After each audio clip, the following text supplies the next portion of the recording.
Assalamu alaikum dear friends. Welcome to parkvideo.tv. In last video I discussed vagina and in this video I will discuss a second important organ of internal genitalia of female reproductive system, that is uterus. Okay, so let's start our video. Uterus is a part of internal genitalia of female reproductive system. It is a hollow muscular P-shaped organ. Okay, it is a muscular hollow muscular. Okay, ये क्या है? Muscular है, मतलब इसकी जो Waals हैं वो muscles की बनी हुई है और ये क्या है? पी शेप्ड ऑर्गन है। ठीक है, ये पी की शक्ल का ऑर्गन है, ये बात आपने लाजमी याद रखनी है। अगर इसकी लोकेशन की बात करें तो it is between urinary bladder and rectum. Okay, ये कहाँ मौजूद होता है? यूरिनरी ब्लैडर और रेक्टम के दरमियान में मौजूद होता है। Okay, this is the region of pelvic cavity। सही है, so we can say that uterus is present in the pelvic cavity of female body. Okay, female body की pelvic cavity में यूट्रस मौजूद होती है। ठीक है, अगर इसकी डायमेंशंस को देखें तो uterus is 7.5 centimeter long, 5 centimeter wide, and its thickness is 2.5 centimeter. Okay, and it weighs 30 to 40 grams. Okay, अब ये 30 to 40 ग्राम्स का क्या मतलब? ये रेंज है जो कि 30 से 40 ग्राम के दरमियान है। मतलब मिनिमम ये 30 ग्राम हो सकती है और मैक्सिमम ये 40 ग्राम हो सकती है। ये 31 ग्राम भी हो सकती है, 2 भी हो सकती है, 3 भी हो सकती है, 34 भी, 35 भी, 36 भी, 37 भी, 38 भी और 39 भी, 40 भी हो सकती है। ना 40 से ज़्यादा हो सकती है ना 40 से कम हो सकती है। अगर यूट्रस का वेट 30 से कम हो जाए या 40 से ज़्यादा हो तो इट इज़ अब normal uterus. Okay, the weight for normal uterus is 30 to 40 gram. Okay, you have to remember these values. ठीक है, in this diagram you can see a structure that is present between two fallopian tubes, that is uterus. Okay, आप यहाँ uterus को observe कर सकते हैं। अगर uterus की पार्ट्स की बात करें तो पार्ट्स की अगर बात करें तो uterus is divided into three main parts. One is the fundus. Okay, secondly body of uterus, and the third part of uterus is cervix. Okay, means cervix is also taken as a part of uterus. Okay, सबसे पहले अगर funds को देखें तो ये dome shaped part होता है uterus का और ये यूट्राइन ट्यूब्स की ओपनिंग के ऊपर मौजूद होता है। आपको जब ये डायग्राम में दिखाऊंगा तो वहाँ पे आप बहुत ज़्यादा बेहतर अंदाज से समझ जाएंगे। तो अभी बॉडी और सर्विस को डिस्कस करने के बाद डायग्राम डिस्प्ले करूँगा जिसमें आप ये सारी चीज़ें क्लियरली समझ पाएंगे। तो बॉडी क्या है? It is the main part of uterus. बहुत अहम बात की गई यहाँ पे। अगर आपसे कोई पूछे कि which is the main part of uterus, then your answer must be body of uterus. Okay, this is the important point. ये जो है इनफेरली नैरो होता है और इंटरनल ऑस ऑफ सर्विक्स पर ये काफ़ी ज़्यादा नैरो हो जाता है। मतलब इसकी नैरोनेस, मतलब नैरो होने की जो एबिलिटी है, जैसे जैसे ये सर्विक्स की साइड पे आते हैं तो ये बढ़ती जाती है, लेकिन सबसे ज़्यादा जो ये नैरो हो जाती है किस जगह पे हो जाती है? इंटरनल ऑस ऑफ सर्विक्स पे। ठीक है, जो हमें ये ज़ाहिर कर रही है कि ये कंटिन्यूस रहता है विद सर्विक्स। ओके, नेक्स्ट अगर सर्विक्स को देखें that is also part of uterus. It is also called neck of uterus. Okay, इसे uterus की neck भी कहा जाता है. Okay, it protrudes through anterior wall of vagina. Vagina opens in cervix at external os.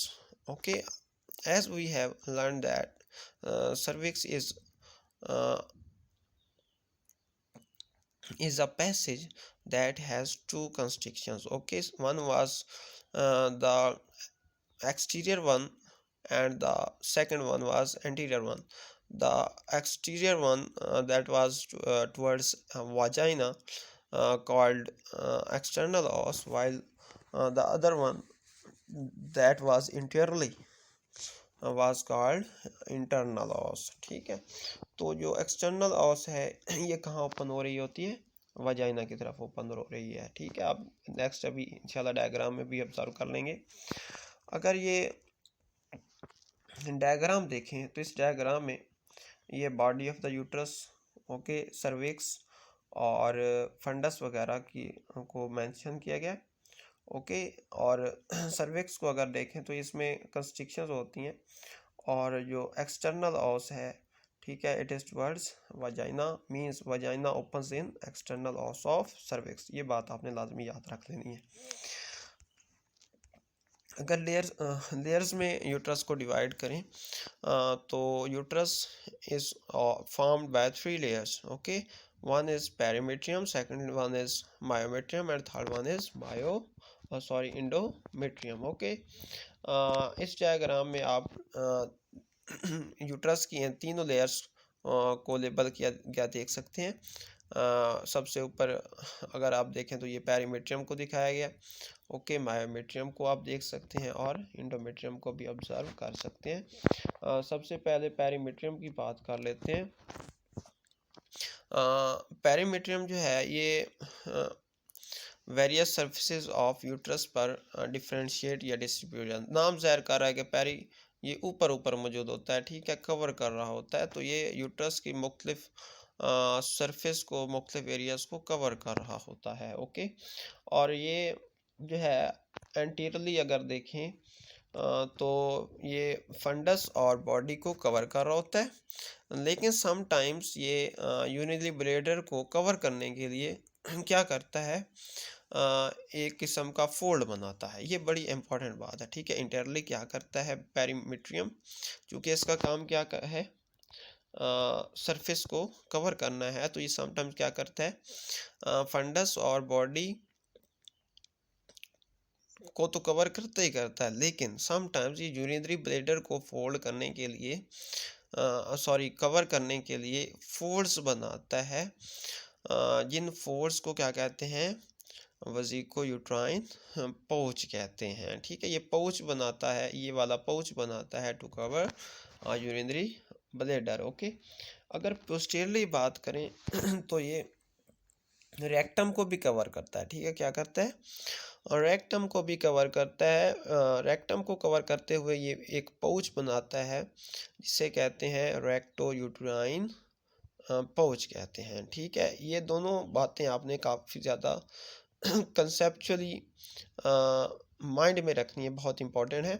और ये जो recto uterine pouch है, it is also called Douglas. ठीक है, इसका दूसरा नाम डॉगलस भी होता है. अगर मायोमेट्रियम की बात करें तो ये थिकेस्ट लेयर है यूट्राइन वाल की. तो यहाँ पे फिर एक बहुत इंपॉर्टेंट बात हमने डिस्कस कर ली. आपसे अगर कोई पूछे कि यूट्रस की 3 लेयर्स में से कौन सी सबसे ज़्यादा थिकेस्ट है, तो आप क्या जवाब देंगे, आपने डायरेक्टली जवाब देना है myometrium. Okay, myometrium is the thickest layer of tissues in uterine wall. Okay, it is made up of smooth muscles. Okay, इसमें स्मूथ मसल्स होते हैं that are interlace with areolar tissues, okay, blood vessels and nerves. Okay, इस बात को भी आपने लाजमी याद कर लेना है. Next is the endometrium. Okay, endometrium is a layer of uterus that is made up of columnar epithelial cells. Mean इसकी कंपोजिशन देखें तो कोलमनर एपिथेलियल सेल्स इसे बना रहे होते हैं. It is famous for its glands. Okay, इसमें glands पाई जाती हैं। और कौन सी ग्लैंड्स पाई जाती हैं? Tubular glands. कौन सी ग्लैंड्स? ट्यूबुलर ग्लैंड्स पाई जाती हैं। That's create mucus. ओके, ये क्या करती हैं? म्यूकस को क्रिएट करती हैं। नेक्स्ट, अगर ब्लड सप्लाई की बात करें यूट्रस को, तो जो आर्टीरियल सप्लाई है, मतलब ऑक्सीनेटेड ब्लड जो यूट्रस तक पहुंचता है, वो यूट्राइन आर्टरीज के थ्रू पहुंचता है। ठीक है, जो मतलब यूट्रस की तरफ ऑक्सीनेटेड ब्लड लेके आती हैं, उन्हें क्या कहते हैं? यूट्राइन आर्टरीज कहते हैं। ओके, नेक्स्ट कुछ स्ट्रक्चर्स को डिस्कस कर लेते हैं जो कि यूट्रस को सपोर्ट कर रही होती हैं। सबसे बड़ी और अहम सपोर्ट जो प्रोवाइड की जाती है यूट्रस के स्ट्रक्चर को,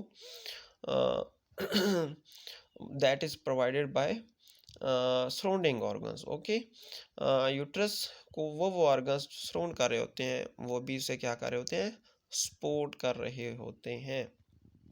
सेकेंडली, पेल्विक फ्लोर। अगर पेल्विक फ्लोर, क्यों हम पेल्विक फ्लोर कह रहे हैं? एक्चुअली अगर बात करें तो uterus lies in pelvic cavity. Okay, ये पेल्विक कैविटी में मौजूद होता है।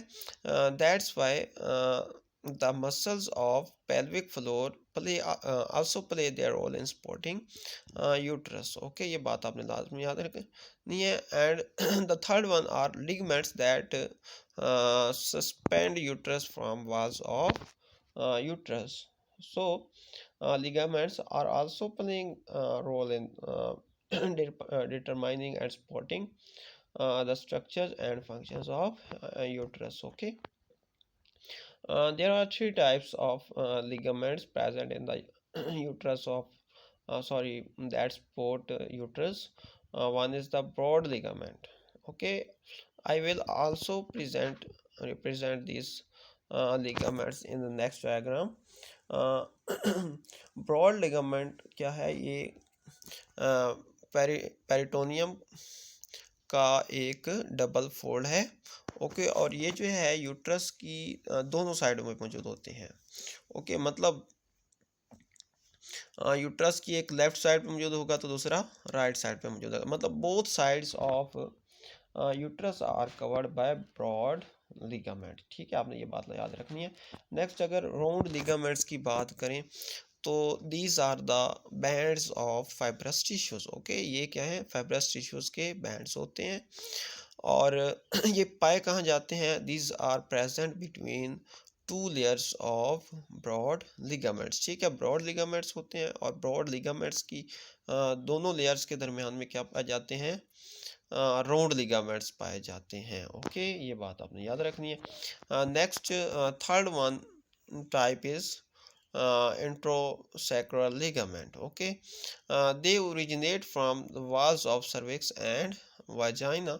और अगर इनको देखें तो ये एक्सटेंड होते हैं बैकवर्ड। ठीक है, यूट्रोसैक्रल लिगामेंट्स क्या होते हैं? बैकवर्ड एक्सटेंशन शो करते हैं on the sides of rectum, that is sacrum. Okay, next अगर लिगामेंट देखें तो this is transverse cervical ligament. Okay, ये भी एक्सटेंशन शो करता है and it extends on each side of the cervix and vagina to the walls of pelvis. Okay, ये pelvis walls की तरफ एक्सटेंड करता है। कहाँ से? From each side of cervix and vagina. ठीक है, सर्विक्स और वजाइना की दोनों साइड से। ठीक है, पेल्विस की वाज की तरफ ये क्या शो कर रहा होता है? अपनी एक्सटेंशन शो कर रहा होता है। अगर आप इस डायग्राम को देखें तो इस डायग्राम में आपको कुछ इंपॉर्टेंट लिगामेंट्स, जिसमें सबसे ज़्यादा फेमस लिगामेंट्स रोड लिगामेंट और ओवेरियन लिगामेंट को प्रेजेंट किया गया है। इसे आप क्लियरली यहाँ से ऑब्जर्व कर सकते हैं।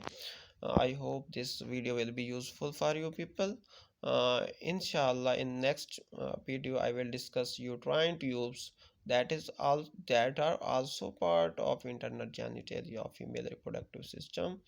uh, For more videos, subscribe parkedu.tv and press bell icon to get latest notifications. Thank you.